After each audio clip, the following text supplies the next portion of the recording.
Ladies and gentlemen, finally the Rack has come back to host the Getting Off. You see, I showed up earlier tonight on a show called Botch Spots and Cum Shots, and while I was there, the people on the show, minus my bestie Katie, as well as the people in the chat, overwhelmingly requested the Rack to host tonight's episode of Getting Off. So I am here with some of my favorite people. There is a core four, apparently, that Idiot Matt Ritter's not here, just could not make it, but we do have, actually, you know what? Sexy Milk Dud, would you like to introduce her? Because you interrupted Matt Ritter the last time. He tried. Oh, God. Well, see, that's when we're doing the wrestling podcast. So since we're doing Getting Off, I think, Rack can. So you don't want to be her advocate any other time than with wrestling? That you disown her all other moments of her life? I don't disown her. Well, then maybe you should introduce her. Okay. All right. I mean, I'll do it, Ladies and gentlemen, Getting Off proudly presents to you the host of the She Lee Showcase, the hardest working woman in podcast today, the sun around which all other podcasts must orbit, the Katie Kinsey Baby. Just for the record, I didn't want the Rack here. Listen, Bestie, you were number one. You were the first one. You had your hand up. You were like, I love the Rack. No. I want the Rack. I need the Rack. Gimme. No. Also, on the Rack train is a host of the Botch Spots and the Chair Shots. He also runs this thing called Rivet City Radio, where they play the music from that show with the girl who was in a vault for a long time and then came out to find her dad after nuclear exposure. I don't know what the fuck they call it. Anyway, it is the Will Gray. Hi, Rack. Hi, Reek. Hi, Katie. Long time. Oh, that's cute. Rack and Reek. We could Rack be a and Reek. tag team. Oh, It's boy. like Y'all found that. the best tag teams. There we go. And ladies and gentlemen, last but certainly not least, he is 1/3 of Young Kings Wrestling. He is very much like this Almond Joy. Chocolate on the outside with a nice white filling and delicious nuts. He is the only BBC with a PhD. Ladies and gentlemen, Wreak Havoc. Oh, okay. He didn't actually say the name. Okay. That's cool. Well, I don't do what that idiot Matt Ritter does. This is not how we handle it here. Okay, I got you. Yes, Off the Top Media, we were just here, just on a different channel and a different show and a different subject. But yes, we were So- just here. Yes and no. Yes and no what? No, nothing. Sorry, dude. Put that food in there. How is everybody? Did you all enjoy the movies that you guys watched with Rob Zombie and his wife, who may or may not should be in these movies, depending on how you feel about her acting? It's terrible, but they're interesting. I don't want to give away too much. I told you guys earlier in the week, I was like, I could probably just talk about the first two movies without needing to rewatch them. Rewatching the third movie changed my opinion on almost the whole series. Wow. Okay, interesting. Katie, this was your first time experiencing House of 1,000 Buttholes, the Devil's Anus, and all three holes. So how did you feel? I hate you. I don't know. These, I see why people like them, and I see why people don't like them. I'll leave it at that. But how did you like them? That is, we don't care about other people. Speak for yourself. Well, they were okay. I kind of liked them. I kind of hated them. Okay, understandable. Let us start, ladies and gentlemen, with the very first movie in the trilogy, House of 1,000 Buttholes. No. Corpses? Is that what? Corpses, yes. Listen, the Rack's not into necrophilia. That's not what the Rack likes to do. But anyway, they are, though. We'll talk about it. So, I guess we'll start with the most handsome to the least handsome. So, Wreak Havoc, Swallow? Actually, yeah. I'm gonna go swallow on this one because it's You could have just stopped it. Yeah, it was a question about whether you do or don't. Thank you for answering. okay. Swallow. I can't with you. Wreak havoc, spit or swallow. I said swallow. I said swallow. No, like give me something from the like pretend like you have been here and you know what we are doing. Give me Well, something from the movie. I was getting ready to say you something. enjoy. You was like, you could have just stopped at swallow. Well, the first question was swallow yes or no, and you answered yes. Then we could have stopped there. Now the second question is what about the movies? Did you? Okay, yeah. I'm sorry, I didn't mean to confuse you. Yeah, no. It's my preference out of the three because once we leave from this movie, we just go into some different territory altogether. But for those who know me, I'm a Texas Chainsaw Massacre fan, OG, and it's a combination of that plus a Rob Zombie music video, the way it's shot. So the themes are they're relevant enough. So it kind of got me like, okay, all right, I can stick with this one. Once we get away from this, we start kind of Hatfields and McCoys a little bit, but the vibe was there. It's not for everybody because he goes over the top with the extreme shit, but I mean everybody's different when it comes to their horror. So okay, fair enough. I guess we'll just do it overall for everybody. Will spit or swallow House of a Thousand Corpses in general? I 1000% swallow House of a Thousand Corpses. You want me to go through my list now? Is that what we're doing? No. Oh, just in general, this movie. Yeah, just in general. There we go. Katie, you know what to do. I will swallow a House of a Thousand Corpses. Okay. The Rack will as well. I guess I will start off. Listen, a movie that opens up with a man talking about having a Dr. Zayas action figure shoved halfway up his asshole is everything that the Rack needs, wants, and desires from a movie. Also, something that the Rack has done. The Captain Spaulding, who I am representing here on my shirt, says, fuck your mama, fuck your sister, fuck your grandma, and most of all, fuck you. Have done that once or twice in my lifetime. And also, goddamn motherfucker got blood all over my best clown suit. Been there, done that as well. So, like, the quotes in the movies, that whole opening scene with Captain Spaulding, the Rack loves fried chicken. So, like, that's a plus. Like, fried chicken and horror. Like, what more could you ask for? So, a big swallow on the opening scene of House of a Thousand Corpses. Reek, spit or swallow? Yeah. The tour that they go through and going through all the different killers throughout time. There was one of them. Ed Gein is in there. Yep. Lizzie Borden, all this other stuff. Like, get interactive. Okay, I was down with that. Again, the table, the dinner scene, kind of reminiscent of the OG Texas Chainsaw, where everyone's sitting together, and it's not as I don't think they're eating people in there, but who the fuck knows? Because what's his name put on the chick's dad's skin, came down as a costume. That last scene where well, not the last scene, but they actually had Dr. Satan down there, and whatever the dude was in the suit, I don't know who the hell he was, but I was actually kind of bummed out he went out like that, but those were definitely dope. All right. The Will Gray, spit or swallow? I was trying to debate. One, I want to follow recap. I also swallowed the Museum of Monsters and Madmen.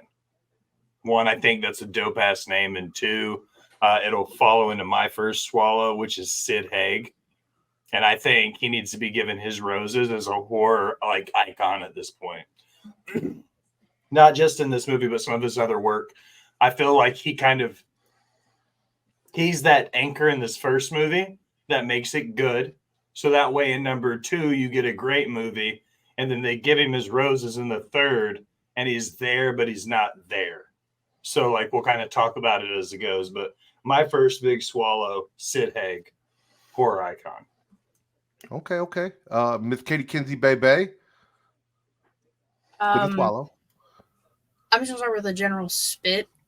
Just in life and in movies, don't pick up hitchhikers, people. For the love of God, it doesn't end well for anybody involved, ever. Don't pick up hitchhikers because they're probably crazy people. And the 2 movies that I have seen recently-ish, Texas Chainsaw Massacre, which yay, and this, crazy bitches. Don't do it. Just don't pick up hitchhikers. Leave them in the rain. That's all I gotta say about that. Okay. Let's see. What does the rack have? What does Matt Ritter have? Because he took these notes and they suck. No, I also have a spit here for picking up sexy hitchhikers in the rain. Always a bad idea. The sexier, the worse the idea. Every single time. You know what? The rack is gonna spit Jerry in general. All right, so like, yes, we love Chris Hardwick because of Walking Dead and the post shows and everything. But listen, dumb white friends you don't go on road trips with. This man forgot to fill up the gas tank. Left the spare tire behind while doing so. It's the whole reason everything got fucked up. And then he is the asshole that's like, let's go see Dr. Satan's tree. Let's go. But like, why the fuck you need to go see a tree? Yeah. Here on Getting Off, the only trees we fuck with are the ones we can smoke. Right, Will? Right on. Yeah, I'm high as shit. There we go. I'm trying to get my cough under control because I hit the gravity like while Reek was going, and then I didn't realize I was gonna have to go next. So I've been like holding it in. As well, the rack also has Captain Spaulding in general. And on that note, something I would like to share with y'all is that idiot Matt Ritter. Real quick. So we are going to do this, and then we're going to do this. Oh, yeah. Look how stupid he looks. Look at how stupid he looks. You know, is that who I think it is? That is your new boyfriend. That is correct. Oh, that's my best friend John. That is correct. That is correct. You know, but the accuracy on the makeup is pretty dope, though. You can give all of the credit to Matt's wife Kate for that, not Matt Ritter. He had nothing to do with that. So, is she also a fan of the movies? I wouldn't say a fan. She is not opposed to watching them. She probably falls in the same category as Miss Katie Kinsey Bebe. Okay. Doesn't love him, doesn't hate him. Wreak havoc, spit or swallow. All right, so I'm pretty sure we can all be on the same page about this. It's not so much the acting, because her acting's bad, but it's tolerable. It's that laugh. The laugh is like that is a mega spit. I can't with the. Did he unplug his mic? I have no idea what you did, Reek, but apparently along with her laugh was you speaking, because the StreamYard said, fuck this. You hear me now? Yes. We can. Okay. What did you do? Yeah. Well, yeah, the laugh, mega spit. But I am gonna swallow the fish boy thing. Because it was when we did trivia, it was the first thing I remembered right away. So I was actually pretty excited to rewatch this movie. But yeah, that definitely swallowing. I feel like it's wrong to swallow Otis, but it's like as a character, like it's one of those that he's so odd and off and just fucked up, but in character, it's like okay, you know, it's if you're gonna make one of the worst possible, you know, serial killers in one of your movies, it's like you want him to have some kind of like seem like he's a genius. He's got all this rhetoric that, you know, he's political about and stuff like that. Okay, that's different. So I don't know. I'll gargle Otis. We'll put it that way. Listen, with that kind of line of logic, I would not be surprised to see you in a MAGA hat very soon. I actually, considering when I signed in, I changed my headline to say Otis over everyone because, again, after rewatching the third movie, the story arc, my notes for the third movie are a lot more intricate because I just watched it again today. Like, they almost in that third movie make you feel like you're rooting for Otis. And when we get there, I'll explain what I'm talking about. But they make Baby and Otis, after all the crazy bullshit they've been through, you realize in that third movie, they're family and they're human. Even if what they want to do is to do fucked up shit, that's what makes them feel good. And if you look at it from the fact that beyond just the fucked up shit, like, they're searching for the same thing everybody is, like, what makes you happy as a person, what makes you happy as a family. And they have that moment in that third movie. So that's why I think Otis, like, he low-key may be the anchor point that everybody, it's like Captain Spaulding is Michael Scott, Otis is Jim and Dwight after Michael Scott leaves. If it wasn't for Otis, the third movie wouldn't have landed. He's that grounding point that Spaulding was in the other two movies. That's my 2 cents on it. Okay, that is fair. Katie, or no, I'm sorry, Will. Technically, you were just following up on Wreak Havoc and what he said. So let's do this. We'll just have everyone run through their swallows, and then we'll have everyone run through their spits, and then the rack will talk about how all of the people died. I think that'll work best. So, Will, give me the rest of your swallows. I have 2 big swallows left. One, I'm swallowing Baby. Come on, it's Sherry Moon Osborne. Even if it's like wait. Hold on. It is who now? Is her name? No, Sharon? Sherry? No. What's the last? Sharon Osbourne. Sharon Zombie, Osbourne, not Osborne. I'm sorry. There you go. Okay, high just as making. hell right I now. thought you watched a whole different movie than The Rack. I was like, wait a The minute. Osborne, Ozzy you wasn't know, here? with the British Yeah. dude and his kids. Is that not what You you are guys high. watched? Damn. No, I think we watched Damn. it. It's kind of crazy. I on a watched different 9 planet seasons right of The now. Osbournes for nothing. Not 9 seasons. What the fuck, Matt? Oh, Right. terrible. Swallows, Baby. I think that she also won me over in the third movie. In this one, she's just crazy enough and just sexy enough to keep it interesting. She's like Lita in the Attitude Era. She wasn't great, but she was better than average and was fun to look at. Okay. And your second big swallow outside of Baby? I love a good. My notes say, "I love a good, refreshing face mask. Self-care is important." No. Listen, No. Katie, relax, bestie. We will get there. Hey. Hold on. Reek, since we're doing this, and what else do you have on your list of swallows? What was left? Hold on. Definitely the finish. She got, because it was kind of like, again, I appreciate a man who swallows the finish. Yeah, similar to yeah.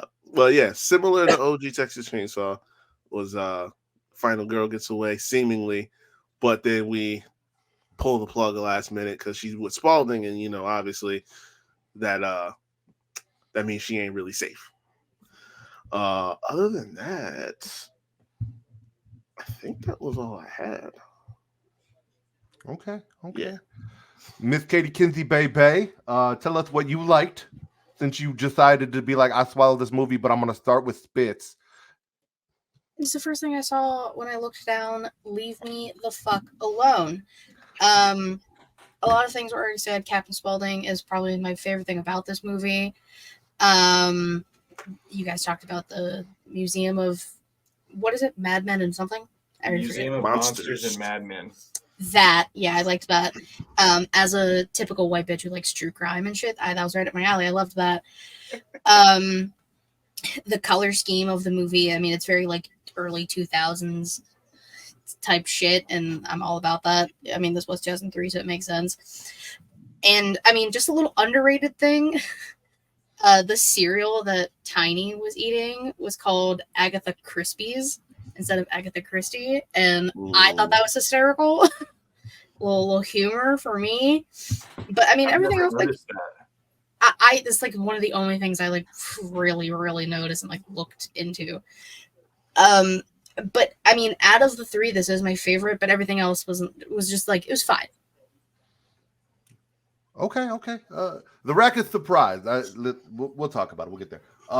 So Matt Ritter has on his list the same thing he has on every list because he's a fucking pervert. Titties. Boobs, titties. Yes. Also, big fan of the soundtrack. So like, two of Matt Ritter's favorite things are Twisted Metal 3 and House of a Thousand Corpses because the soundtracks are exclusively Rob Zombie songs. And I'm a little disappointed, or he was a little disappointed going forward, that Rob Zombie didn't do all of the music in his own fucking movies. Neither here nor there. Because, I mean, the songs had clips of things from the movies in them when the full song's released. There is a song called House of a Thousand Corpses. There's a few different things used, and it's got little bits here and there from the movie in them. It plays in the background of the movie. It is fantastic. Casting. Will, you talked about it, right? You said Dwight. Dwight is in the fucking movie, ladies and gentlemen. Ray Wilson is in the movie. Yeah, he is. Yes. Will, you love the Fallout. And I'm not just talking about when I pull out. Walter Goggins is in the movie. And then we talked about Chris Hardwick. Chubby Chris Hardwick, anyway. This was before he lost weight and shaved a beard and hosted the Walking Dead stuff. Also, how did nobody mention the fact that the liquor store was called Red Hot Pussy Liquors? Because that might be the Rack's title going forward. Like going forward, the Rack may be like Matt Ritter is the patron saint of podcasting. I may be Red Hot Pussy Liquor, the Rack. It's everything but a liquor store with that title. Matt Ritter is an idiot. That is who he is, Tommy. Also, we talked about Baby's wardrobe, especially in the Red Hot Pussy Liquor scene where she's got just holes in her jeans. By the way, for those of you who don't know, she stole that wardrobe from the Rack. That is exclusively what I wear in the summer. And it looks better on me. Also, the Halloween night rabbit hunting scene where they dress everybody up in rabbits. Reek talked about like, old girl had to wear her daddy's face for a little bit because Otis came down in it. They send him out to run, rabbit, run, that whole thing. And then Otis's attire for Halloween, like the long red jacket with the white and black face paint and the hair down. Creepy as fuck. Absolutely loved it. Matt Ritter used to have a Living Dead doll of that, and it was really cool looking. And he should have kept it, but he's stupid. So yes, all of those things, huge swallows from this movie. Now, Reek, tell the Rack what you did not like about this movie. What are your spits? All right, so I already said the laugh. The weird, I don't know, the transitions that had nothing to do with the movie, where they just cut away to some random shit before they went to another scene. Like that was like I was having on a bad trip while I was watching this movie. Like it was throwing me off. And the other main one, which one is the chick that was annoying as hell the whole movie? That would be Baby. No. The one, it was the one girl that was with the I think it was what's his face's girlfriend. Shit.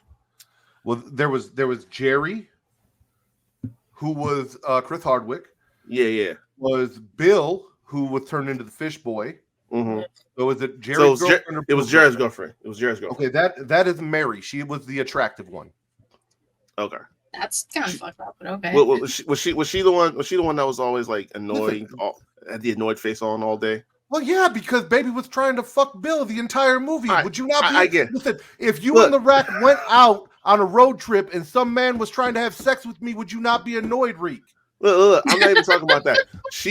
She was just had this energy of aggravation from start to finish. I get the thing where she's hitting on the guy. I get it.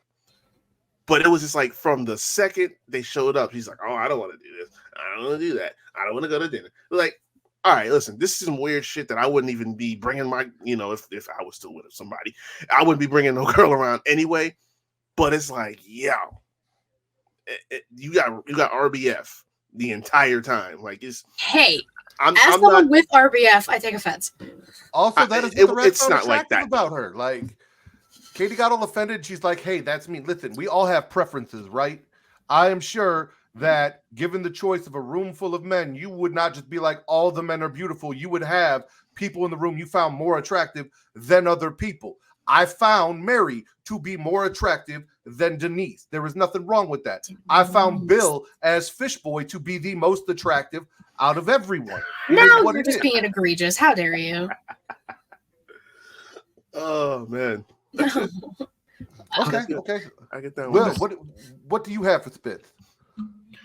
I gargled the camera work, kind of. Another me and Reek were kind of on the same page with this one on our notes at least.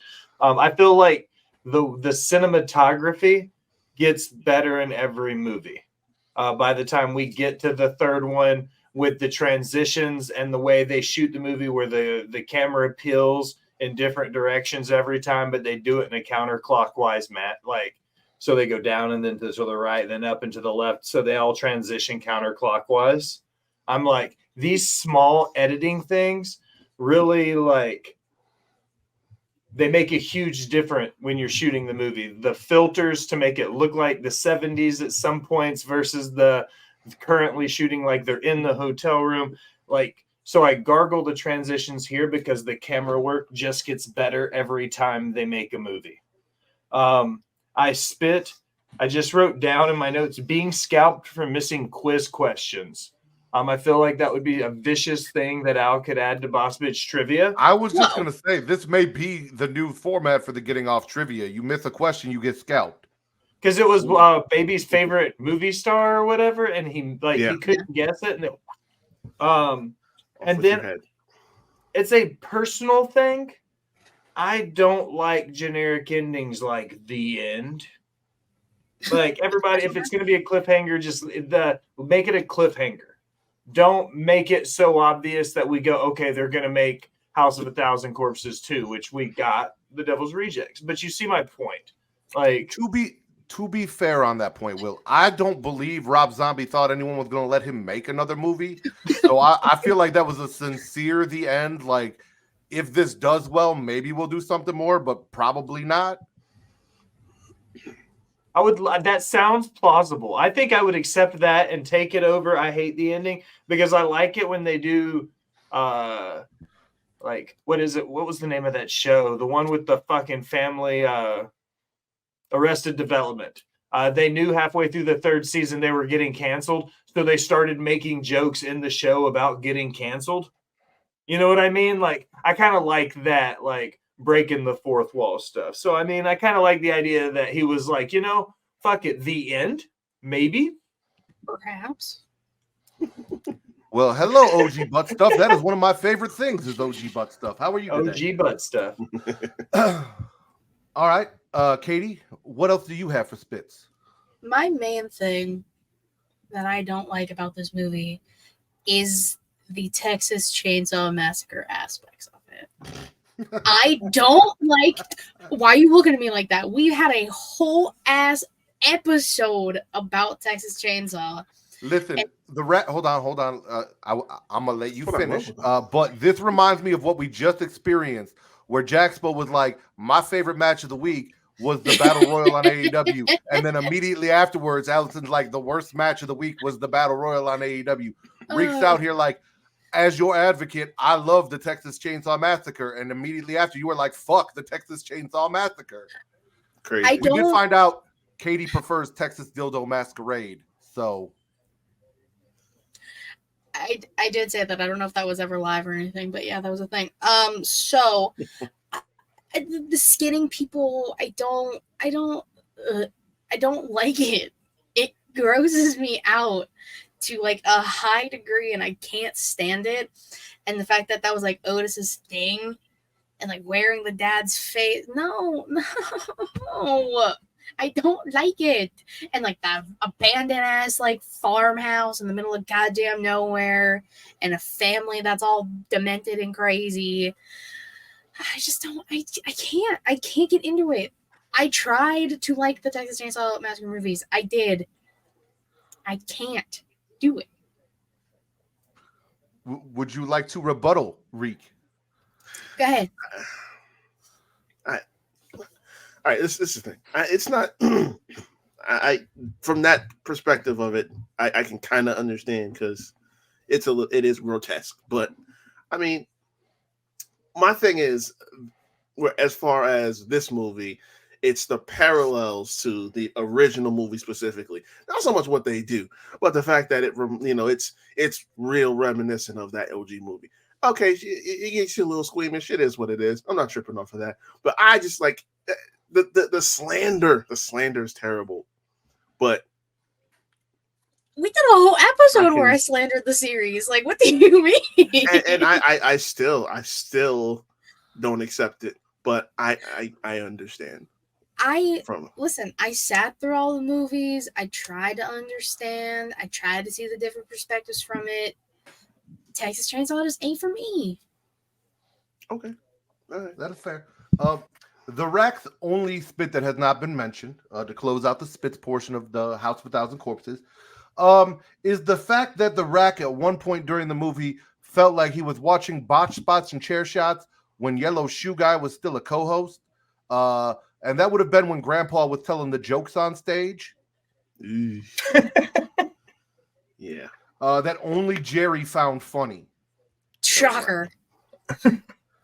Also, Baby's entire performance during that was kind of awkward and weird. And I understand like it led up to her sitting on his lap and then Mary getting mad and conflict. And then things really picked up after that. But just like that whole weird old-timey dance routine Baby did, and then the fucked up jokes that Grandpa was telling, the fact that they got invited to dinner and then had to sit through a show without consent was a little awkward and fucked up. So yeah, there is that. Mm-hmm. All right, so who got off, right? That is the question. Little Dick Wick and his friend botched the robbery that ends up in both of them getting shot. We talked about it. Captain Spaulding shot Little Dick Wick in the head, and then also the dude shot the ceiling and the stuff fell on his head, and then Captain Spaulding's buddy outside, the sign waver comes and cleaves him, and then he steps on his chest and makes him cough up the blood, shoots him too.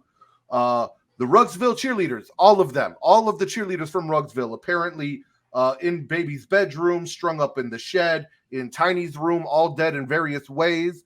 I feel bad for the ones that got stuck with Tiny, because I hear he is not so.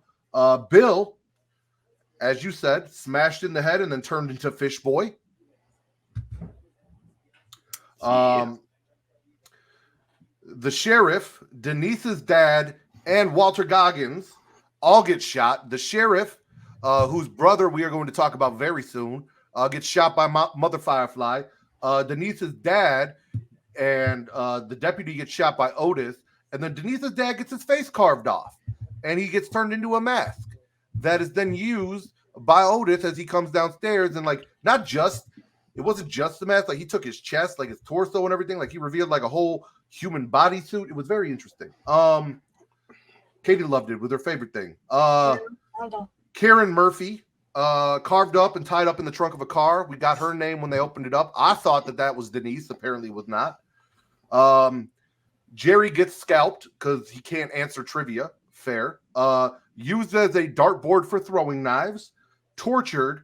Captured by cave people. And then operated on by Dr. Satan. Jerry had a bad time, but that's what Jerry gets for being stupid. That's karma. I agree. I felt nothing for him getting his ass cooked for the whole movie.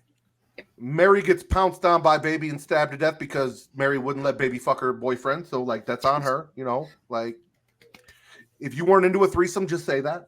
And then Denise, as we said, gets chased by Tiny's dad, only to escape and be picked up by Captain Spaulding. Otis is in the back seat, and then we know she gets killed, dragged down into the hole and operated also on by Dr. Satan, who is chilling underneath the house in the catacombs and shit. Yeah. I am fairly certain that the big dude with the goggles and all that was Tiny's dad. I think they called what the fuck did they say? Ralph, I believe. Ralph went crazy. You don't remember when Mother Firefly? My husband Ralph went crazy. Yeah. But there's no way that motherfucker. Well, I guess it would make sense because of the sun. Because like, there's no way that motherfucker's human. Like, well, he got operated on by Dr. Satan. Nothing down there was human. I guess.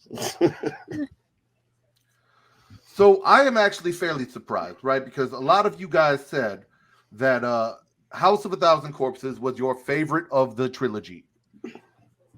And up next is what I thought was everyone's favorite, which is The Devil's Rejects. You guys are all wrestling podcasters. So I'm going to start off with my swallows. And first and motherfucking foremost is Diamond Dallas Page and the world's tallest, smallest man, Danny Trejo.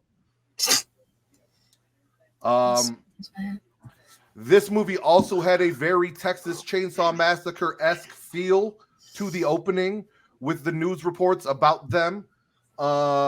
We had boobs and bush, ladies and gentlemen. We got the twofer. Also, something I found interesting that I feel Will would really appreciate. We had a double turn for you wrestling fans. Oh, so boy. The movie started off where Otis and Baby and Captain Spaulding were absolutely terrible human beings. And Sheriff John Quincy Waddell was the hero, the avenging hero. And I don't know about y'all, but by the end of the movie, they had shown just enough humanity in the Devil's Rejects and just enough evil. I said it on Botch Spots and Chair Shots. No man is ever truly good. No man is ever truly evil, right? I felt like by the end of the movie, we were all rooting for Baby and Otis and Captain Spaulding, and we were all ready for John Quincy Waddell to get murdered. Double turn in a movie in like 2 hours, an hour and a half. It was amazing. Hour and a half. They did it. They did. And that is not easy to pull off in a movie like this, especially with as awful as they were in the beginning of the movie. Yeah. Like they made them all the way bad and then brought you back around. Yeah, that's crazy. Ginger Lynn had a cameo. For those of you who don't know, Ginger Lynn is a famous porn star from the 80s. She's like the Hulk Hogan of porn in the 80s. Oh. Minus the racism. At least I don't. Okay. I don't. You know what? Honestly, The Rack doesn't know if he's ever seen Ginger Lynn with a black guy, so maybe it is the racism. I don't know, but like fame-wise, Hulk Hogan of porn in the '80s. She is the one that was riding Captain Spaulding in his dream. Oh, okay. Yes.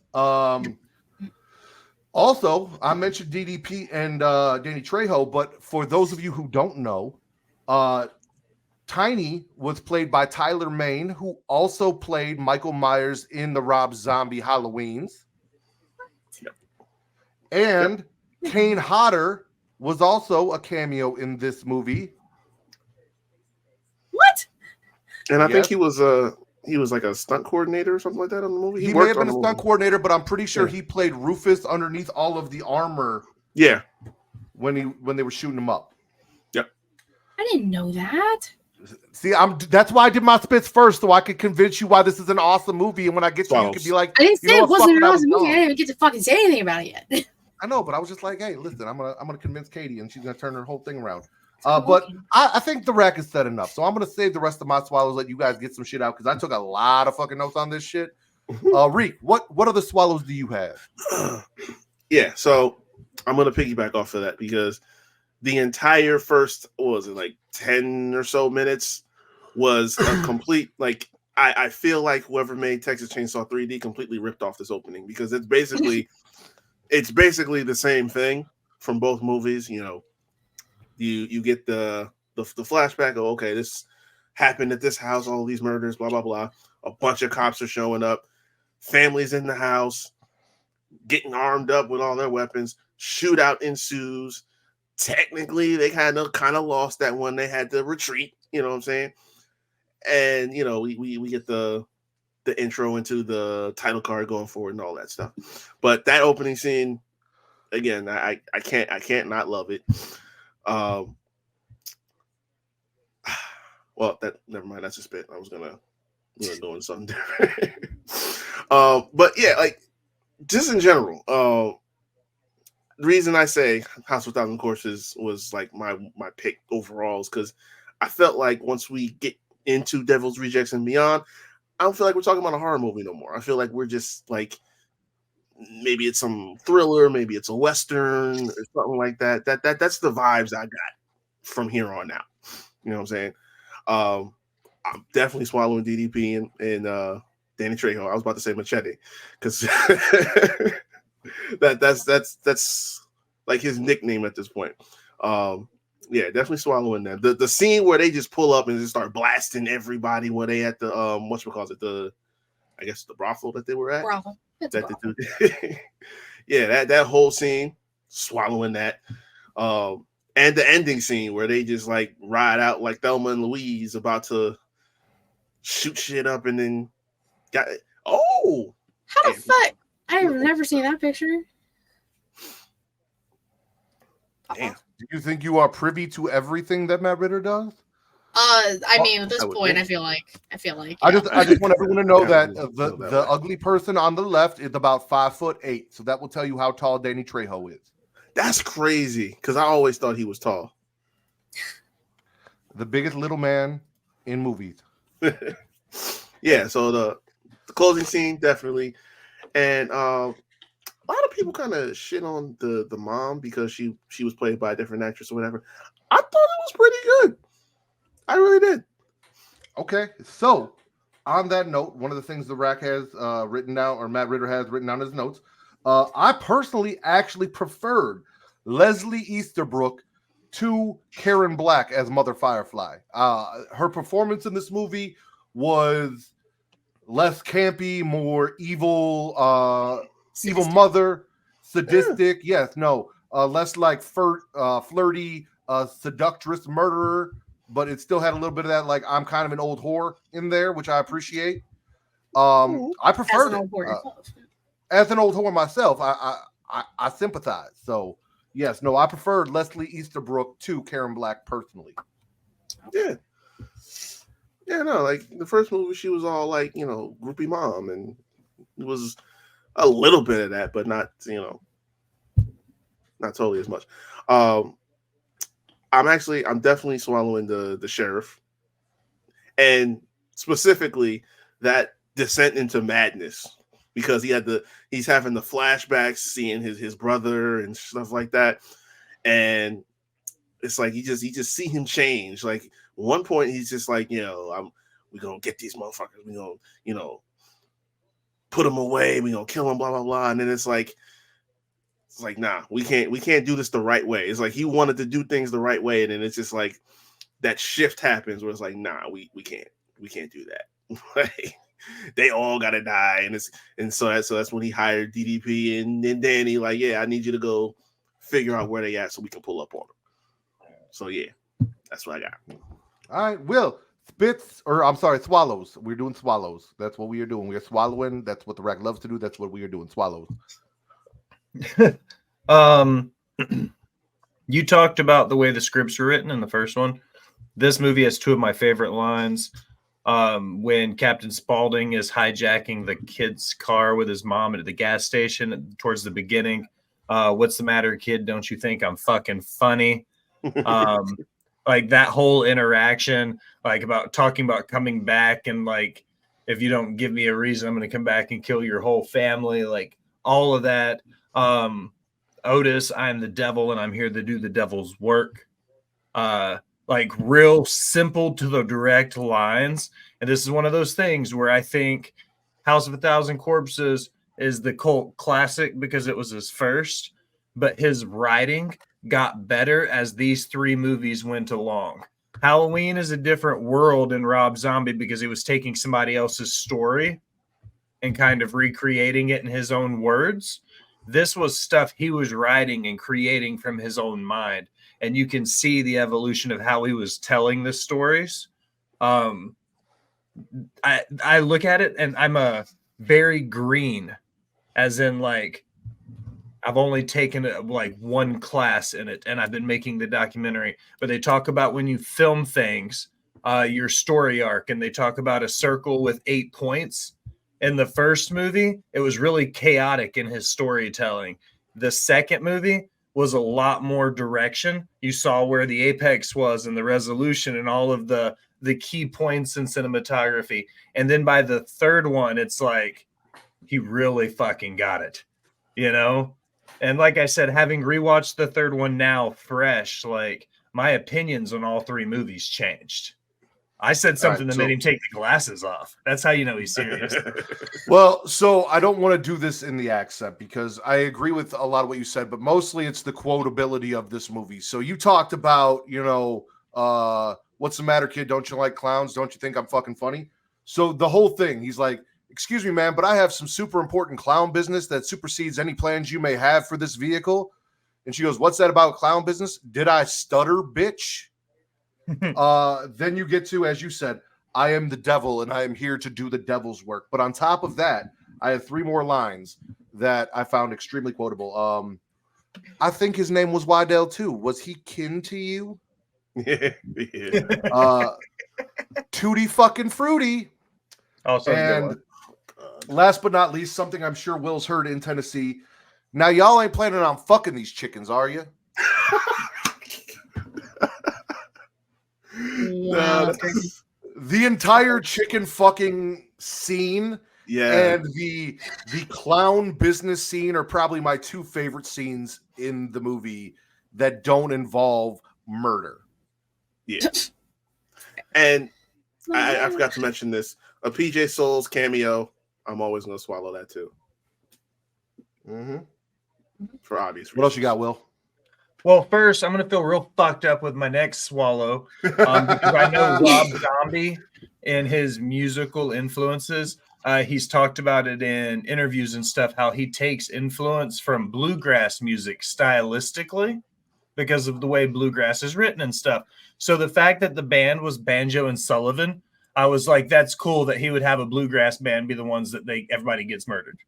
Like, I was like, that's a little like one of those, like Katie mentioned the Easter egg in the first movie. Like, this is a cool little Easter egg about like into Rob Zombie's life because he likes bluegrass music, which I wouldn't have taken him as a bluegrass fan. I also said this was, in my opinion, probably the best. I'd probably say the best written, but I think the third movie is the better movie, and we'll talk about why when we get there. And like Reek, I love a good shootout to end a movie. I think that the Bonnie and Clyde scene in the car was awesome. I love them historically in other movies. I think that's one of the redeeming factors about Boondock Saints, another cult classic, is that it ends in a huge shootout. And I think that's one of the things that I like about it is this one ended in the question of, okay, if they ended here, that would be fine. You know what I mean? Like, we're good. We don't need it. And I feel like whereas we had that little bit of a question in the first one, as the Rack so eloquently put it, that they didn't know. With this one, Rob Zombie said, if this is it, I'm okay with it. The Rack wants to shout out Fact Flair, who is there. Listen, OG Butt Stuff, you are going to have to say something the Rack is going to be able to put on the screen. If you want to be put on the screen, it is what it is. No, I agree with everything that Will has said.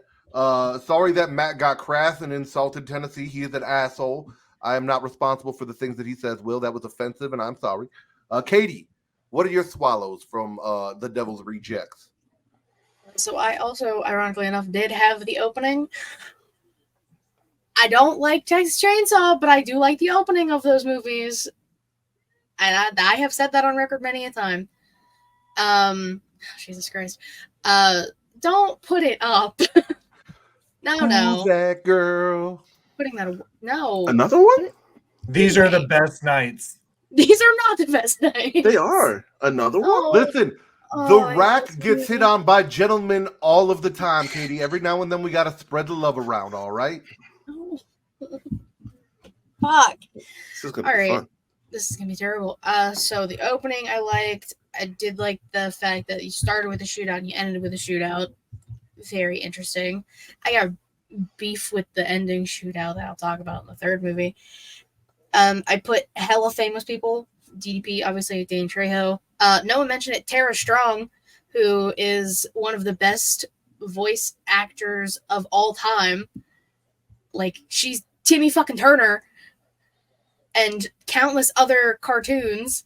What to say? How you skip Tommy Pickles? Well, I Tommy and countless others. She also very noticeable. Harley Quinn in some of the animated stuff. I also had the slow. I have demise, but that's not the word I wanted to put. Decline is the word I want to say of Sheriff Wydell. It was kind of cool to see a man slowly go mad because I think they portrayed it very well. And also, there's a lot of Johnny Cash references with him. I didn't write any of them down because I didn't remember to at the time, but I did put Johnny Cash references. I love Johnny Cash. I know Matt loves. I'm sorry. Well, I know Matt loves Johnny Cash. I don't know if The Rack also loves Johnny Cash. Maybe The Rack is indifferent to the Johnny Cash. Okay. The Johnny Cash. The Rack has experienced the burning ring of fire once or twice, and I don't like you singing songs about it. Well, but I mean, yeah, like overall, it's not a bad movie. There's just a big chunk of it that I do not like for a multitude of reasons that we'll get to. Okay. So Matt has on his list that was not mentioned to close things out. The ice cream truck scene. Again, we talked about how we showed a little bit of humanity. Them wanting to stop for ice cream, putting a little ice cream on Otis's nose, tutti fucking fruity, like the family dynamic. I feel like that was the big turn where you're like, okay, like they're sick fucking monsters, but they're also kind of human. Everything the pimp Charlie Altamont. Charlie is probably next to Captain Spaulding my favorite character in the entire movie. Even when he snitched and turned them in, he came back to save them. He ran that whorehouse. He did not want weird space robots walking around his whorehouse trying to fuck everything. Love me some Charlie. And then last but not least, you guys all kind of talked about it, but everything from the fight scene in Charlie's whorehouse to the fire at the Firefly house, including old boy stapling the pictures of the victims to the bodies and stuff of the Devil's Rejects. Oh, this is yours. You killed this one. Here, have it. That was a really cool fucking scene. Everything that happened from how they showed up in the fight and the fight that happened and then carting them off and him just getting sadistic with it. So I enjoyed all of that. Very few spits. Not a fan of Roy getting his entire family fucking killed because he had a hard-on for the first time without Blue Chew in years.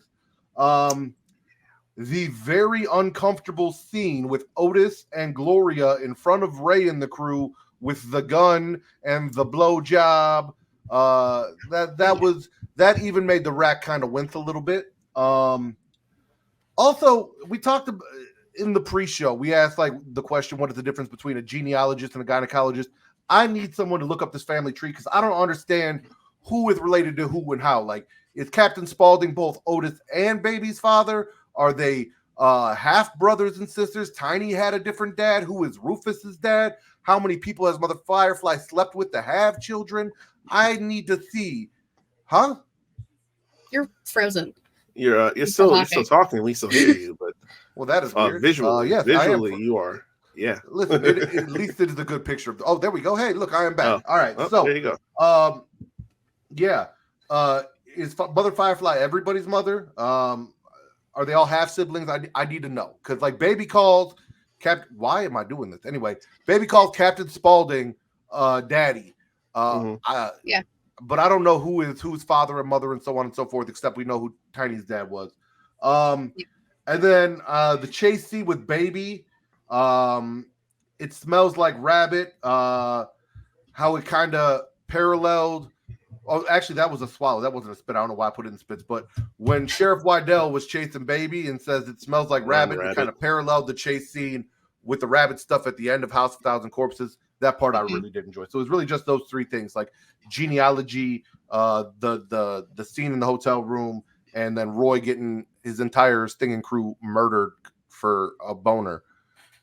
So yes, Reek spits. All right, so first one is a petty spit. But we lost the clown makeup like halfway through the movie. Wasn't cool with that. Thought we was gonna keep it the whole way. But that's just for me. The chick who got strung up on the door with the face mask of the husband. Like just utter stupidity. I get it. You're traumatized and you done went through a lot. Take the damn face mask off of your face. You're not cuffed. You're not tied up. Take the thing off so you can see where you're going. Because this is running aimlessly. So you got hit by a car, like, or not car, bus, like just truck steamrolled out here. Yeah, that was bad. That was, but could have easily been avoided. They killed Mama. I thought Mama was gonna make it. So I thought she was gonna make it because, like I said, I was they were hooking me, and then my guy flew off the deep end and said, "Yeah, I'm just gonna stab you now." What else did I have? I didn't like that Charlie snitched. That is, you might forgive it. I'm not. He redeemed himself, sure, but I got a thing about snitching. I don't. Listen, Reek. Here's the thing. This man was about his motherfucking money, and he was not gonna let that. Listen, he didn't ask for them to show up at his door and involve him in this bullshit. He was just trying to run his business. They came to him, and it was them or my money. And 9 times out of 10, it is gonna be my money. I mean, that's fair. I hate that they swayed me with the whole, we're supposed to hate them, but in the end, it's like you kind of don't want to see them lose. It's like I hate that they got me like that, because especially like we said in the beginning, because that's another spit, all the rapey shit going on. When we go from there to now to the end, it's like I hate it. They get me, but that, and my last one is Tiny dies, because he's like the only one as far as we know that's like not completely screwed up. I mean, outside of him being tall and deformed looking and all this other shit, he seems like the only one that's like not completely screwed up, and he saves them in the end, but then he goes into the burning building and blows up. That kind of stuff. He was dragging a naked dead body through the woods in the beginning of the movie, and in the last movie, he also had dead naked girls in like a ball pit in his closet. So, but I don't know that he did kill them, like, because he's not there. You know what I'm saying? I think of him as like, he's just that guy that he's like Leatherface. Like, he just gets told what to do and he just does it. And just, kind of like, oh, well, okay, there's a dead body. I guess I got to get rid of you. Like, I'm not saying I'm giving shit a pass. I'm just saying it's like, he don't seem like he's conscious there. You know what I'm saying? Like, that's how I felt justifying Otis as a person, just so you know. Okay. I also spit Tiny Dog. Yeah, that big time. I wasn't happy about it. But that's all I got for space. All right. Before we get into the rest of everyone's spits, ladies and gentlemen, even though you can barely see me because I keep freezing, I need to tell you about something very important. That is Patreon. Patreon.com/Creation World. There it is, right there. Go there. For $1 a month, you get 3 shows. You get Return to Wrestling with Matt and Travis. Episode just dropped today where they are talking 1998's Fall Brawl, War Games, with Ultimate Warrior and all sorts of weird, crazy shit. Some of it's good, some of it's awful. You get multiverse with the Travises and the Maras, where they talk about the DC animated movies and things. So if you like cartoons and you like superheroes and you like superhero cartoons and you prefer yours to not be of the Marvel persuasion, this show is for you. And last but not least, because he can't, just shut the fuck up every now and then, that idiot Matt Ritter does another show with his beautiful wife and her best friend who joined them this month called If You Have to Ask, where they read Am I the Asshole post. Spoiler alert, Matt Ritter is the asshole. And talk a little bit about their relationships and lives and things. This one, I believe, is called Dead Dicks and Hate Craps. So if you want to know what that's about, go check it out. Again, 3 shows, $1 a month. But if you are watching this, there are other tiers that you can go subscribe to. There are other things that you can go do to show your support for us. And if you want to do that and you want to learn more about that, you should go click those tiers. One of them will get you this show ad-free, ladies and gentlemen. And if you want to see this show ad-free, you need to go click that. But since you are watching us live, Travis is here to talk to you about health or some bullshit. I don't know. Just listen to what the fuck Travis has to say. Happening, y'all. Right. I know we're having a lot of fun right now, but I actually want to talk to you about something very important: your health. You see, life is full of twists and turns, and that's why having the right health insurance matters. I want to make sure you have the coverage you need without breaking the bank, and that starts with speaking to me for absolutely no charge. Having health insurance isn't just about doctor visits, though. It's about living a healthier, happier life. Physical health and mental well-being go hand in hand, and that's why the plans I represent cover not just the physical, but the mental aspects of your health as well. And here's the deal. I'm very good at what I do. So not only can I find you the perfect plan, but I might even be able to get you one for free. That's right, free advice and a free plan. Your health is too important to compromise. So let's chat, find the right plan, and ensure your well-being. Just visit health.creationworld.com today to schedule a free consultation. The link is right here in the description. That's health.creationworld.com. Your health, your future. And listen, ladies and gentlemen, not just your health, your future, but I want to thank everyone who's joining us, whether you have been joining us live at twitch.tv/creationworld, where if you have Amazon Prime, apparently you can make that fuck your Twitch subscription, and then they have a baby, and that baby is a free subscription that you can give to your favorite Twitch streamer. It should be The Rack, but he is only allowed to come out every so often, so I guess you could give it to Matt Ritter and hope The Rack shows up. Also, Katie, she likes subs. She loves subs. Subs are her favorite thing.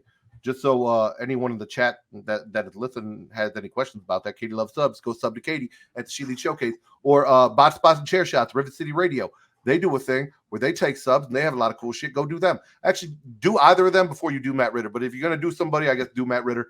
Also, you guys can go over to youtube.com/creationworld, where it is free to like, to subscribe, to comment. Will, what does that do? It boosts the algorithm and it helps find new listeners. And Katie, Matt Ritter says it's important to him because he wants to be me, but he is not me. We all know who I am. Who am I? You have to unmute yourself so everyone could hear you say what I am. Shit, I really didn't realize I wasn't unmuted. That's awkward. Yeah, you're a whore, so. That is correct. The Rack is a whore, ladies and gentlemen. The Rack is more of a whore than Matt Ritter will ever be. But Matt Ritter is a whore for your likes, for your comments, for your subscriptions, for your entertainment. The Rack is just a whore for attention and body parts. Very different scenarios. So go like, go subscribe, go comment, do all of those things. Ignore the fact that the Rack is still frozen. I don't know why it is doing this. Apparently my camera, got infected STD-wise from Reeks because his has been acting fine, as it doesn't normally. It always glitches out. So gonna have to smack that bitch up. Not Reek, the camera. Anyway. It's new. Do all of the things, like the subscribes, the comments, flick the bean, the notification bell, get notified when we go live Monday through Fridays. But they're not live Monday through Fridays. They're only live on Fridays. Listen, the Rack doesn't do this shit. I don't know what the fuck I'm talking about. I guess go Fridays at lunchtime, whenever it is for you. Noon on Central, 1 p.m. Eastern. Smacking a Raw. I guess you guys moved an hour up, right? 10 p.m. Central, 11 p.m. Eastern. That's the thing. And then we did this show at 10 p.m. So I guess that's the thing now too. I guess we bumped this up an hour. All of those things. Listen, go to creationworld.com. You'll find all the links to everything. And then you can just like and subscribe everything. And if you do that and you get notified, then you know where the fuck to come and what to do. Back to the show. because now I did the shit that Travis gets mad at me if I don't do. So we can shut the fuck up. Katie Spitz. Did Will give all of his? No. Oh, Will did not get. Oh, I thought Will had given all his. Okay, Will Spitz. Mine are short and sweet because I really liked this movie from beginning to end for the most part, and they're both kind of like silly little spits. Like there's two jobs that you really don't want in the Rob Zombie universe, and that's to be a hotel maid, because they always like to be very Charles Manson-esque with the walls. They always make a scene and it's artsy. I'll say that. It happened in this one, and it happens in the third one. And you also don't ever want to be cast as an extra and see that you have to go to an ice machine or a vending machine, because you know if you're going to have to go to either of those places, you're good as dead. And the Rob Zombie like horror verse, this is the equivalent of hearing a bump in the night and being like, I'll go investigate. Like, yeah, dude, you're good as dead. Like, if you're in a Rob Zombie movie and you're like, I need to go get some ice or a soda real quick, like, bro, you're out. Done. So two little silly spits are you don't ever want to be cast as an extra in a zombie movie, a Rob Zombie specifically, and you don't want to be a hotel maid. That is true. That is true. I agree. Katie Spitz. Before I get to like my big one, I'm spitting that movie critic guy who like came in and like figured out the connection between like the nicknames and everything like that. He was very annoying, very like strung out on a multitude of drugs, probably.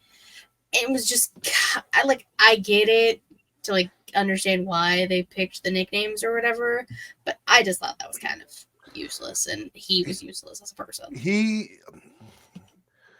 reminded me of wrestling fans with the tribalism. He was very much like, I love my shit, fuck your shit. And then the dude, I guess we'll say Sheriff Wydell was a WWE fan. We'll say that. He's like, don't you goddamn ever say a bad word about Elvis Aaron Presley. Is that what his name is? Yeah, that one. Elvis Aaron. You know, because he's like, oh, they stole my, like, he sounded like Tony Khan on the NFL Network with a neck brace on, talking shit. That's what he sounded like, and he got shut the fuck down. So that's what he reminded me of. That sounded very Matt Ritter of you, Rack. What? I'm sorry. It was. Listen, sometimes he bleeds out a little bit. I try and keep him inside. It's like Hulk in Endgame, where he finally figures out how to be like the strong. Yeah. Jesus. Hey, that's cool. Yeah, fuck Groucho. What's your big one, Katie? It's the entire hotel motel scenes, plural, all of them. I've never been a fan of that shit in movies. I don't like it. I mean, if the Rack winced a little bit, you know it's fucked up. It was just too much for me, and like at that point, it kind of just like took me out until we got to Sheriff Wydell losing his ever-loving mind. Like that whole everything about that, Otis being extremely fucked up, baby just everything she was doing. No, it took me out completely, and I was like, I want to be done with this movie now. I am over it. I can't watch this shit anymore. But the question is, what? Were you rooting for them by the end of the movie despite that? Baby and Captain Spaulding, yes. Otis, not really. Otis, kind of in the third one, but that's what I'm saying. Like the evolution. The first one you hated him. The second one you were like, oh shit, okay, he's starting to win me over. And then by the third one, you're like, all this motherfucker wants to do is party and kill people. Like you can't hate on him for living out his life's dream. By the way, the Rack figured out what was wrong with the camera. Apparently, he cannot manage the stream in Twitch while also trying to move around on the camera here. Because as soon as I shut that shit down, when I realized nobody was going to be disrespectful to my bestie and I didn't have to boot them the fuck out, then we were good. So yeah, you can see me move now. I fixed it. I apologize. Listen, I got your back, Katie. Even though you pretend like you don't like me, I'm not gonna let anyone, say some fucked up shit to you in the chat without handling business around here. All right. Kills, right? That's what we're all here for. That's what we love horror movies for. Who died, right? Dead naked body. Tiny is dragging through the woods. Don't know how she died, but she is dead as a fucking doornail. Rufus shot by cops in the shootout, even though he had like the generic Iron Man armor from the first movie when he got out of the cave. Shit ton of cops died in the shootout. Good Samaritan, woman that worked at the diner that stopped to check on baby, got stabbed to fucking death and had her car stolen during what I called the Midnight Riders scene, because that's what was playing when it happened. Jimmy gets shot in the head in the motel room, on the floor, just walked in. Poor dude. I can't remember his name, but he is famous. The guitar hand. Brian, I think it's Brian something. Yeah, it's Anyway. Brian. Oh, what the fuck? As soon as you started to say it. Yeah. Brian Posehn. Yeah, there you go. Very famous. Name was Jimmy. He got shot. Just walked into a room like, hey, I'm back. I got some snacks. And then boom, dead. Gloria catches the hunting knife to the heart after stealing an unloaded gun. That was dumb. Also, she was topless when that happened. So like knife and titty. Roy gets his brains bashed in because he thought that him and the other dude could overtake Otis. Terrible idea. Adam gets shot in the neck trying to mutiny and then had his face carved off and then thrown on his girlfriend. Wendy gets hit by a truck while escaping the motel wearing her husband's face as a mask. Mother Firefly stabbed in the jail cell as if she was getting fucked by Mr. Wydell because apparently he uses the knife as an extension of his penis. Candy and Casey, the two whores, both get killed. Casey gets her throat slit. Candy gets shot in the whorehouse. Charlie tries to save everyone after betraying them and gets hacked up with an axe. Sheriff Wydell gets his neck broken by Tiny while strangling baby. Tiny goes back into the burning house because he's like, fuck it. Listen, I know Reek didn't like it. It was poetic, right? We heard the story about how his dad tried to burn the house down with him in it, and that's how he ended up looking all fucked up. And then he goes out in the burning house as it burns down. Yeah. Still ain't right, man. And then obviously there was the ending shootout where everyone got shot up, but I don't know that anyone died except for a couple of cops.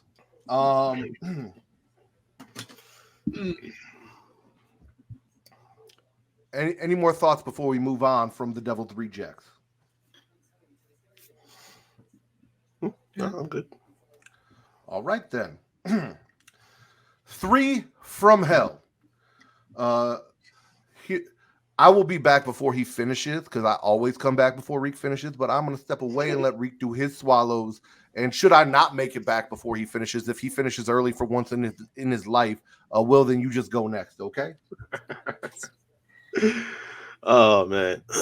So I actually got a good couple swallows from this. First, the very beginning, as they're like documenting as they got arrested and we're going through the trial and stuff like that. You have all these people that are like, talking like they're fans, like all these people like, oh, free the 3 and all this other stuff. That was kind of cool. Then Sid Haig signing off. He looked real sick and tired, but he's like, at least I'm sure he was like, just get me in there for however long, and just to be involved at some point. But that was cool. He gets to do one last ride before he was done. I'm skipping ahead, but Sherry going full blown Legolas, murking everybody with arrows, like that was dope. I can't lie. Like they sucked me in with that right away. The slow-mo where she was like chasing the chick outside, that was, and she's laughing and she's got the knife and shit like that. That was funny. That got some chuckles out of me too.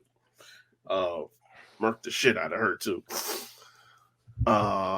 What else do I have on here?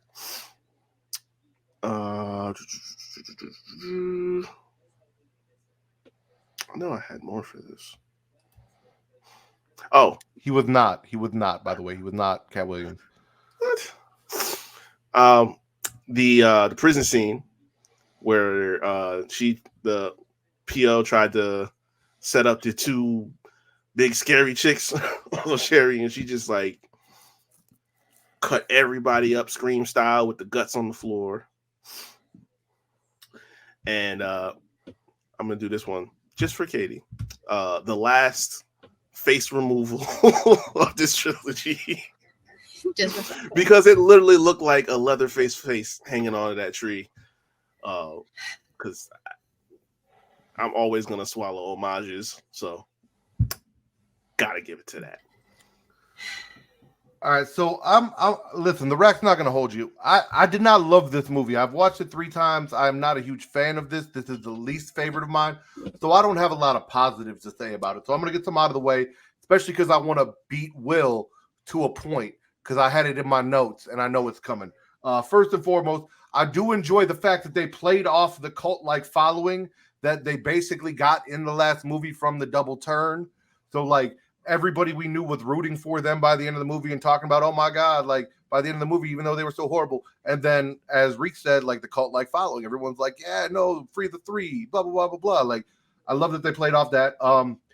Cameo by Clint Howard as Mr. Baggy Britches, the clown. Shout out to Clint Howard, one of the ugliest men in movies and TV. Yeah, you're right.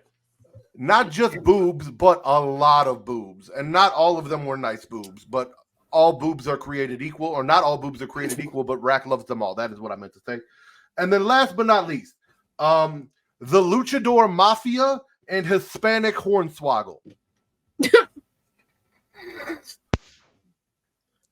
I swear to fucking God, I have both those things written down in my notes, Rack.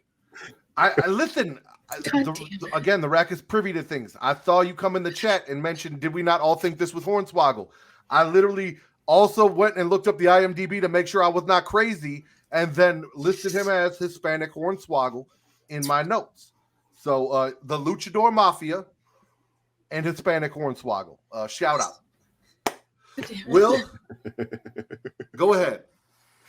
I also have Luchador Mafia and Hispanic Hornswoggle. I'll knock those out.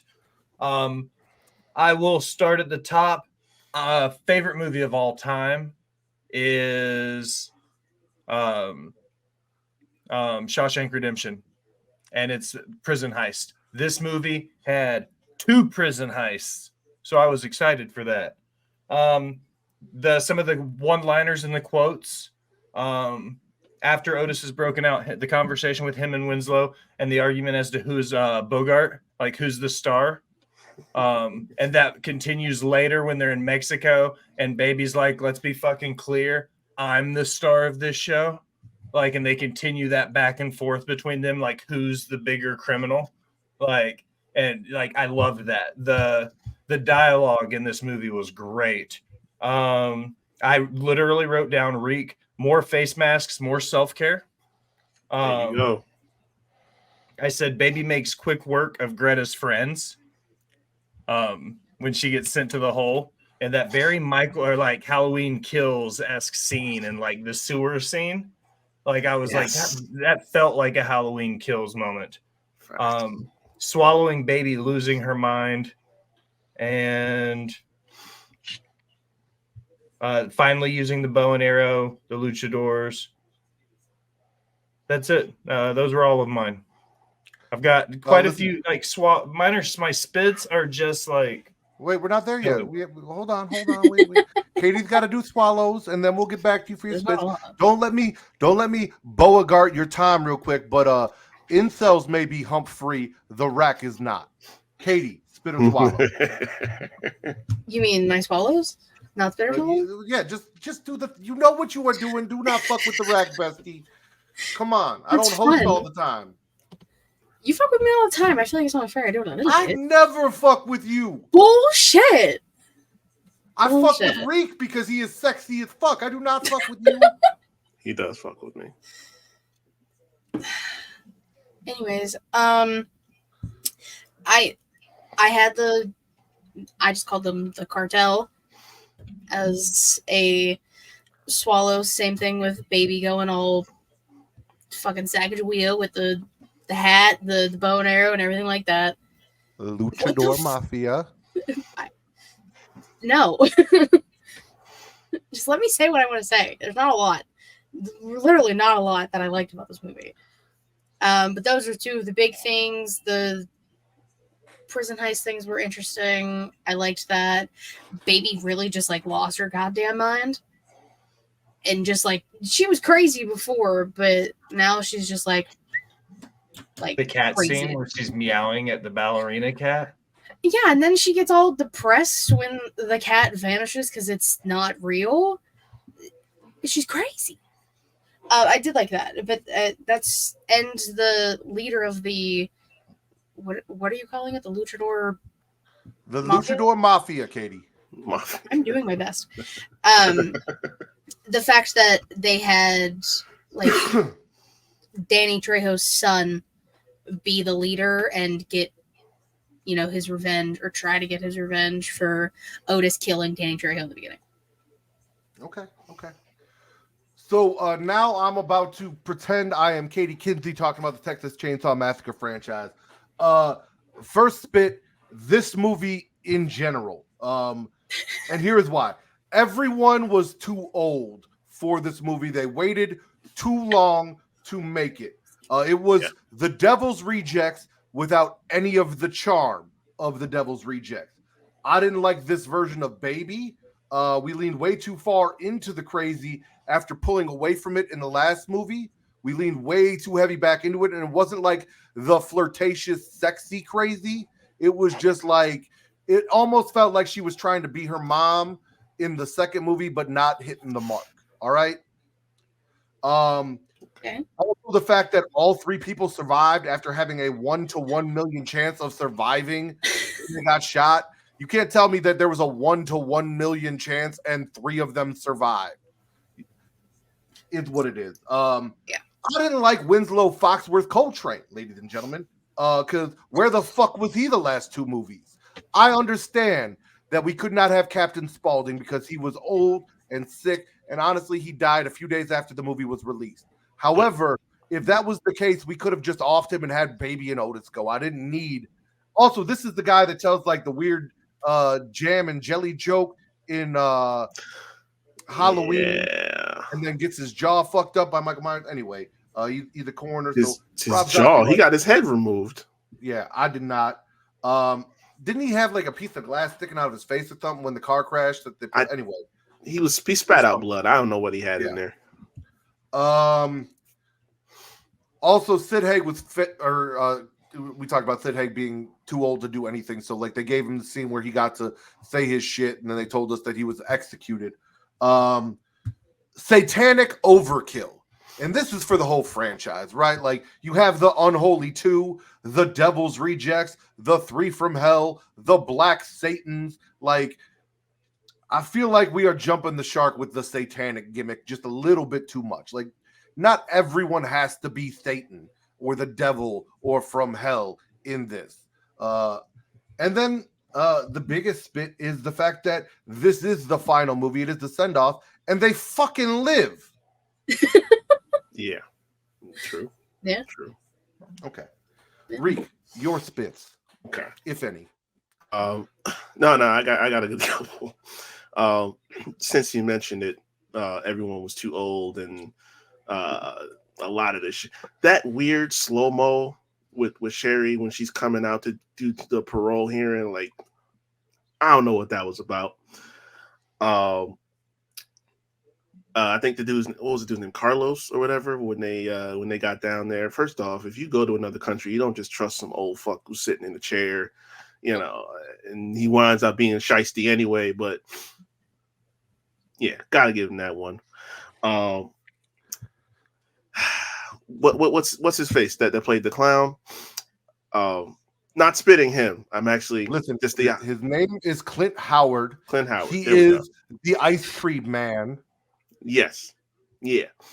I'm spitting the fact that Otis shot him in the head after he made him laugh, because he told him, if you make me laugh, you can live.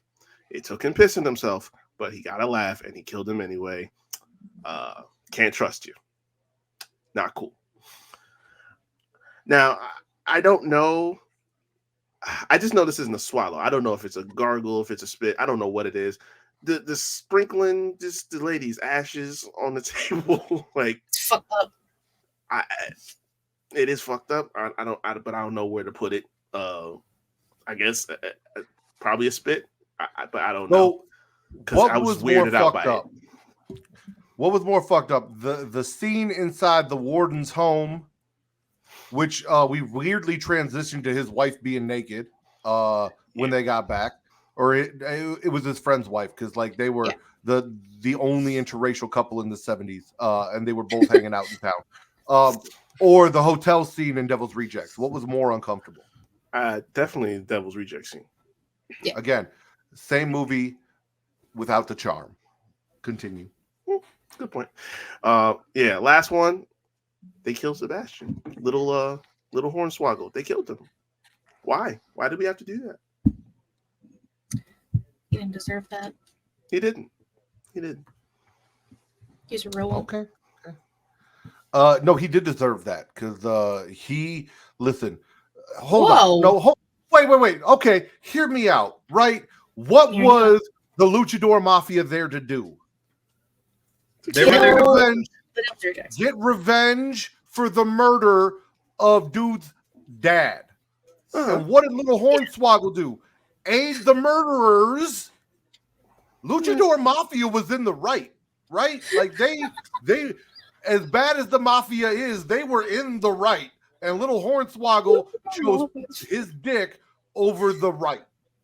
Because he thought baby was going to give it up. And she might have. We don't know. I was about to say, you never know. She was definitely going to. Damn sure could have.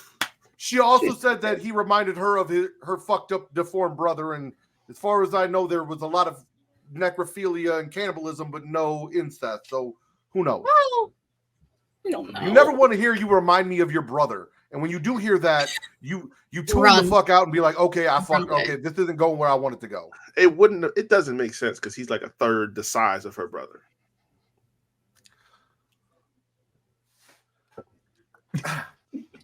I don't care. Like that's bull. You don't shoot the little people. That's half Rack-a-Mat. Listen, at the end of the day, half Rack-a-Mat. At the end of the day, there was more of them than there were of the three of them. They still could have did it. So I'm just saying. Yeah. Sherry had a bow and arrow. Y'all had guns. Listen, Allison, as I said earlier, it is hard to contain Matt Ritter on the inside. He seeps out a little bit. His voice starts coming through. His opinions start coming through. He is a very strong, bullheaded, dumb motherfucker, and it is hard to contain him completely inside. The Rack tries, but it is difficult. All right. I don't even know where the fuck we are anymore. Who's next? Who's got spit? Will, maybe? Will. Okay, yes. Beautiful Jew, please. Jesus. Well, my notes say that Warden Harper, he makes terrible business decisions. He's the TK of horror movies because you never let the inmates run the asylum. True. I thought that was topical. I thought Matt might like that one. I'm not sure. The Rack looked like you exhaled out of your nose a little bit more than normal, so I'll take it. Listen, the Rack was laughing. He squinted his face. He tucked his head. He nodded. No, that was good shit. Good job. I said Bozo the Clown gets an A for effort for being the life of the party in a really shitty situation. But I spit sending Bozo straight to clown heaven. I agree with Reek that after making Otis laugh, he should have got out of there. I said there's no way Koki Khan got out of the prison with Barbie. So I spit that because I was like, come on, she's like the most sacred inmate in the entire prison, and all it took was him throwing her in an oversized prison guard's outfit, and they were able to walk right out of that bitch with no problem. Highly unlikely. OG Butt Stuff would have loved Grandpa's stand up because that is basically what he is doing in the comments right now. Which is why none of it's going to I gargled the random music video after the knife throwing scene in Mexico. It reminded me of it reminded me of like a really shitty B-list Rob Zombie music video. And I spitting Sid Haig saying goodbye. Yeah. Okay, that is fair. Katie, please unload. Don't phrase it like that. I did have in these notes, no fucking way they survived 20 bullets each. What the fuck? Because ain't no fucking way. That's severely bullshit. There shouldn't have been a third movie, period, by the way. We didn't need this. At all. Just for the record. I didn't like Greta. I didn't like it. No. I've seen Orange is the New Black. She was definitely given prison guard vibes from that. And the biggest thing I had about this movie, besides the fact that it shouldn't have been made, period, it was so long. Like it was only like 20 minutes, I think, longer than Devil's Rejects, but it felt like a 3-hour long movie. I was not severely entertained. It was dragging on. It was like a few different movies kind of put into one. I didn't enjoy myself. I mean, the ending with them in Mexico, sure. I'll take that. That's fine. But everything else I didn't like it. It didn't need to be done. And yeah, like they survive in the end. Like, what the fuck is this? Just kill them. I don't care. End it. For the love of God. This is why we are besties. Fine, we're besties. That's true. They could have like they still could have all killed each other and it just been like, yeah, you know, we took enough bullets to do the job this time. So yeah, no, we and yeah, like I just don't know. I just hate the fact that no, I hate this movie. I was not happy. Okay.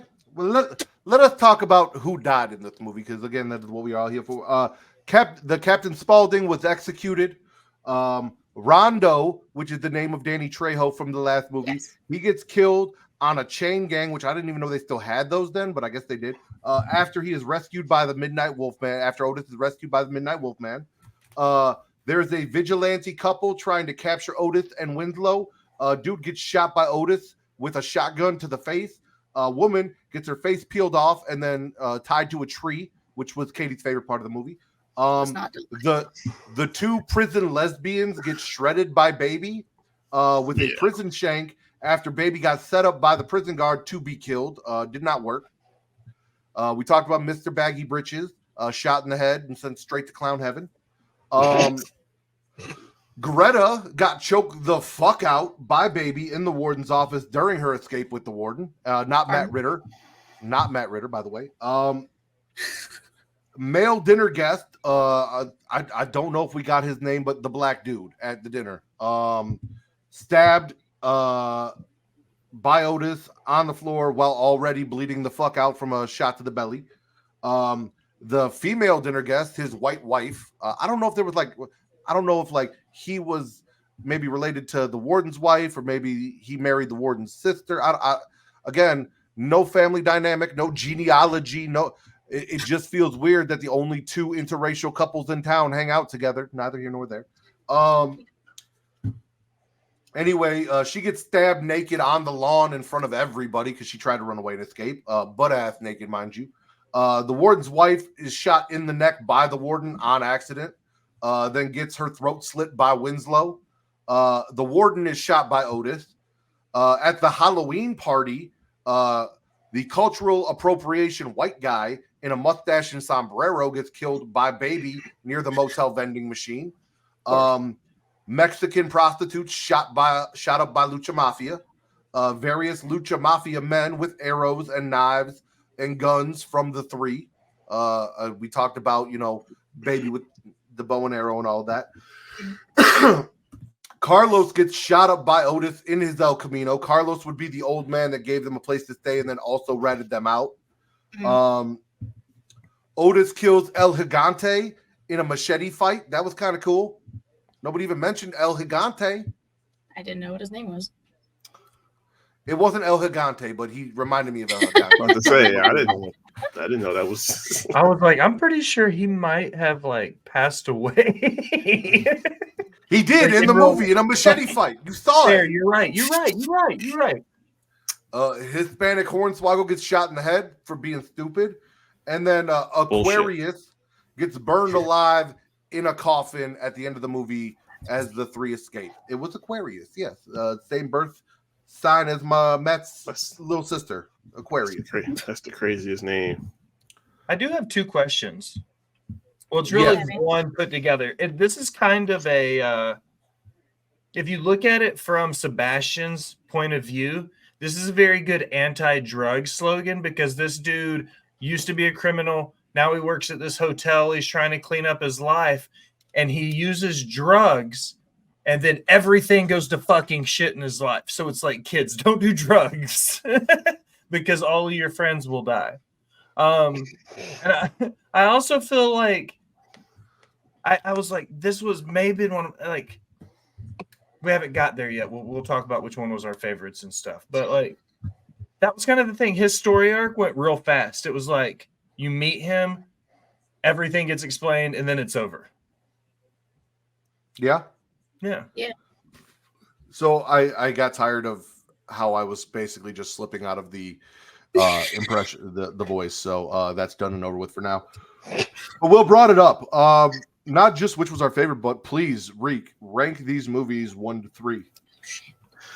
Yeah, I'd probably in the regular order. House of 1,000 Corpses, Devil's Rejects, 3 from Hell. Okay. Will? I'm going to be the odd man out, and I'm okay with that. The Devil's Rejects, 3 from Hell, House of 1,000 Corpses. Okay. Katie? I'm agreeing with Reek. House of 1,000 Corpses, Devil's Rejects, 3 from Hell. Okay. So something that if you guys watch Return to Wrestling, you know about me. My favorite wrestler from WCW was Diamond Dallas Page. And maybe it's a little bit biased because I got DDP in a horror movie. Maybe it's just because I thought that the movie was produced better, but not the order that Will went in, but close. So we're all a little different except for Reek and Katie.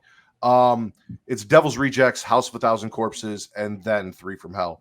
And I feel like that's actually kind of surprising because I feel like House of 1,000 Corpses would seem more like my kind of a movie. But again, I feel like what Will said, Devil's Rejects really built on what was kind of laid out in House of 1,000 Corpses. House of 1,000 Corpses was just a random mash together of like a slasher and supernatural and all sorts of crazy shit. This was more so like a straightforward revenge slasher, kind of like grindhouse film. Okay. So I'm gonna go Devil's Rejects, House of 1,000 Corpses, and then 3 from Hell. I like I said, I've watched it 3 times. I've given it. I don't hate it, but I don't really like 3 from Hell. That's terrible. I'm with Katie. I don't think they needed to make it, but I do appreciate that Will did and ranked it second over House of 1,000 Corpses. So what I liked the most about it, I think Devil's Rejects had the best story and it was the best written. I wrote that down. And you said it best. Like watching House of 1,000 Corpses, you watch that for the same reason you watch other cult classic horror movies because of what it is. You watch The Devil's Rejects and 3 from Hell because of the way they're shot. You know what I mean? 3 from Hell, if you look at it from a cinematography perspective, the way the scenes peel, and I talked about it before, they do it in a sequence, so it gives you that feel like you're in there with it. And some of the cutaways and the way they zoom, and to me, I think it was his best shot and directed movie, but I don't think it was written as well as the other two, and that's where he lost it. Whereas in the first one, he took a whole lot of inspiration from the Leatherface and Texas Chainsaw Massacre.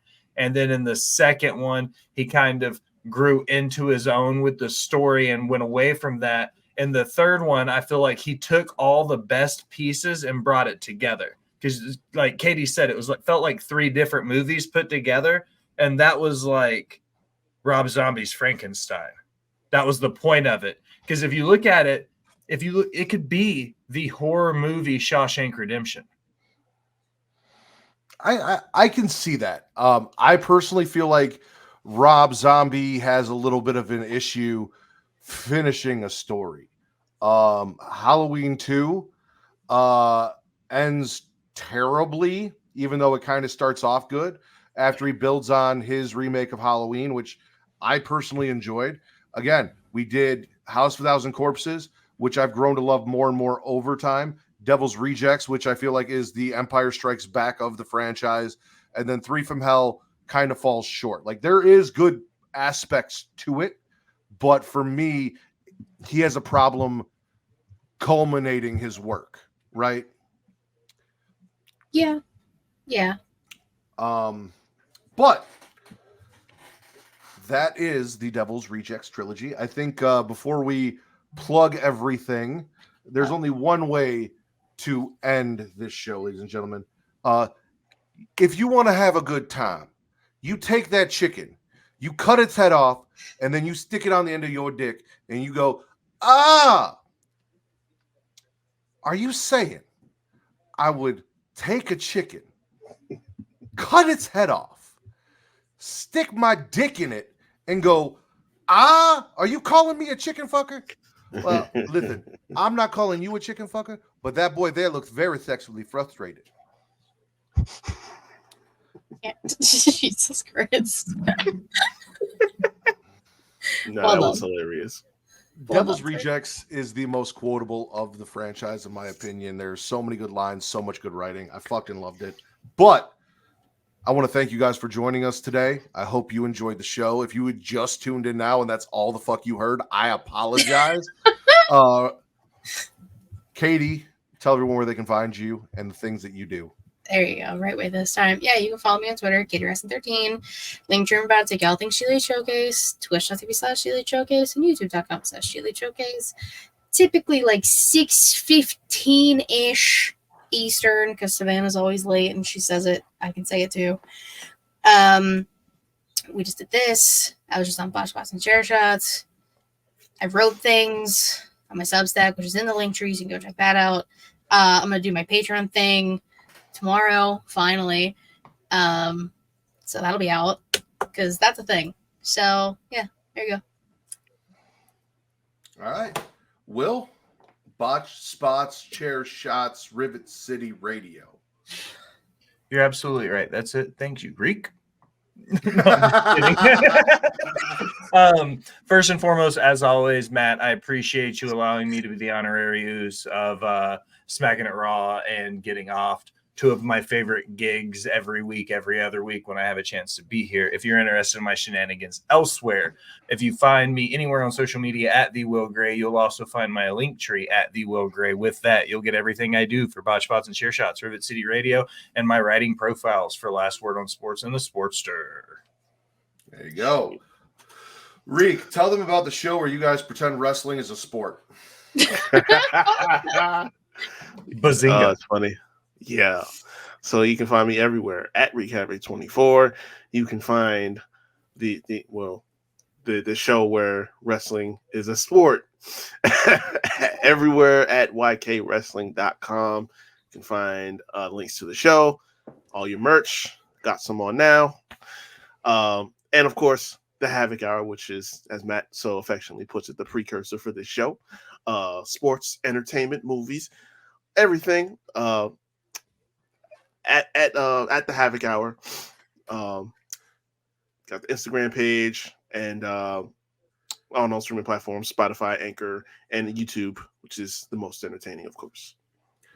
And as always, you guys can hang around for the post show. But if you want to follow me on social medias, it is at Matt Ritter on Twitter. That is at MATTRIDDER for your wrestling content, at Getting Off, which is the name of this show, for your horror content and everywhere else on socials.